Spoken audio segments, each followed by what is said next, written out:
क्या कांग्रेस ने नक्सलियों को समर्थन दिया? ये सवाल हर उस भारतीय के मन में उठता है जिसने देश की सुरक्षा और अखंडता को लेकर कभी चिंता की है। नेशनल एडवाइजरी काउंसिल, जिसकी अध्यक्षता सोनिया गांधी करती थी, वो संस्था जो कभी भारतीय सरकार के पैरेलल पावर सेंटर के रूप में काम करती थी। इस काउंसिल ने कई बार प्रधानमंत्री कार्यालय को नजरअंदाज किया और सुरक्षा मामलों में खुद को दखल देने की कोशिश की। 2010 में पुनर्गठित नेशनल एडवाइजरी काउंसिल की पहली बैठक में यूपीए सरकार की नक्सलवाद पर कठोर नीति की कड़ी आलोचना की गई। बैठक के दौरान सरकार के द्वारा अपनाए गए आयरन फिस्ट दृष्टिकोण को एनएसी के सदस्यों ने खारिज किया और इस पर गंभीर सवाल उठाए। एनएसी ने नक्सलवाद को सिर्फ सोशियो इकोनॉमिक डेप्रिवेशन का परिणाम करार दिया। ये वो वक्त था जब भारत की सुरक्षा एजेंसियां, सरकार और सेना नक्सलियों के खिलाफ कार्रवाई कर रही थीं और एनएसी ने इस जघन्य आतंक को सिर्फ ट्राइबल आंदोलन के रूप में दिखाने की कोशिश की। इस नैरेटिव ने नक्सलियों को राजनीतिक ढाल दी ताकि इसे सशस्त्र विद्रोह के रूप में नहीं देखा जाए। इस नीति ने नक्सलियों को आदिवासी कार्यकर्ताओं के रूप में प्रस्तुत कर उन्हें आतंकवादी गतिविधियों को छुपाने का मौका दिया। जून 2010 में एनएसी की बैठक में सोनिया गांधी की अध्यक्षता में सरकार की नक्सलवाद पर सख्त नीति की आलोचना की गई। बैठक के बाद रामदयाल मुंडा ने प्रधानमंत्री मनमोहन सिंह से कहा, आप युद्ध हार रहे हैं।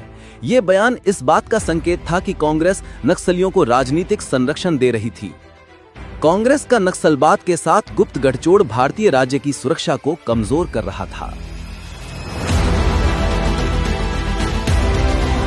2011 में यूपीए सरकार ने डॉक्टर विनायक सेन को प्लानिंग कमीशन के स्वास्थ्य समिति में नियुक्त किया, एक ऐसा कदम जिसने सुरक्षा प्रतिष्ठान को चौंका दिया।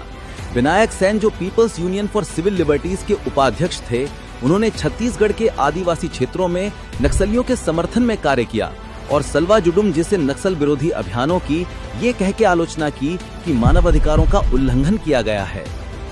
2007 में छत्तीसगढ़ पुलिस ने विनायक सेन को माओवादियों के संपर्क में होने के आरोप में गिरफ्तार किया, लेकिन 2009 में सुप्रीम कोर्ट ने उन्हें सबूतों में कमी के कारण जमानत दे दी। हालांकि 3 साल बाद स्थानीय अदालत ने उन्हें राजद्रोह और नक्सल लिंक के आरोप में दोषी ठहराया। अदालत ने पाया कि उन्होंने नक्सली कैदी नारायण सन्याल और कलकत्ता स्थित व्यापारी और माओवादी समर्थक पीयूष गुहा के बीच सेडिशियस लेटर भेजे थे। सोनिया गांधी की अध्यक्षता में नेशनल एडवाइजरी काउंसिल की एक और सदस्य अरुणा रॉय ने भी सलवा जुडुम की खुलकर आलोचना की। बता दें कि सलवा जुडुम छत्तीसगढ़ में नक्सलियों के खिलाफ एक सुरक्षा अभियान था और एनएसी के सदस्य उसकी आलोचना खुले आम कर रहे थे। एक और मामला है जो कांग्रेस और एनएसी के नक्सलवाद से गहरे रिश्ते को और स्पष्ट करता है। ए पद्मा, जो माओवादी आंदोलन में एक महत्वपूर्ण शख्सियत थीं, वो अमन वेदिका नामक एक अनाथालय का संचालन करती थीं, जिसे हर्ष मंडर, जो तब एनएसी के सदस्य थे, चला रहे थे। 2011 में मलकानगिरी कलेक्टर विनिल कृष्णा के अपहरण के बाद जिन 8 माओवादियों को रिहा किया गया, उनमें से एक थी ए पद्मा। ये वही ए पद्मा है जो प्रमुख माओवादी नेता अक्कीराजू हरगोपाल यानी रामकृष्ण की पत्नी थी। यह साफ दिखता है कि कांग्रेस और एनएसी के नक्सलवाद से कितने गहरे रिश्ते हैं। नेशनल एडवाइजरी काउंसिल के माध्यम से कांग्रेस ने न केवल नक्सलवाद को राजनीतिक समर्थन दिया, बल्कि सुरक्षा और न्याय की नीतियों को कमजोर करने की भी साजिश रची। एनएसी के सदस्य, जो नक्सलियों से सीधे जुड़े थे, उन्होंने खुलकर नक्सल आंदोलन को वैधता देने की कोशिश की, जिससे देश की आंतरिक सुरक्षा को गंभीर खतरा हुआ।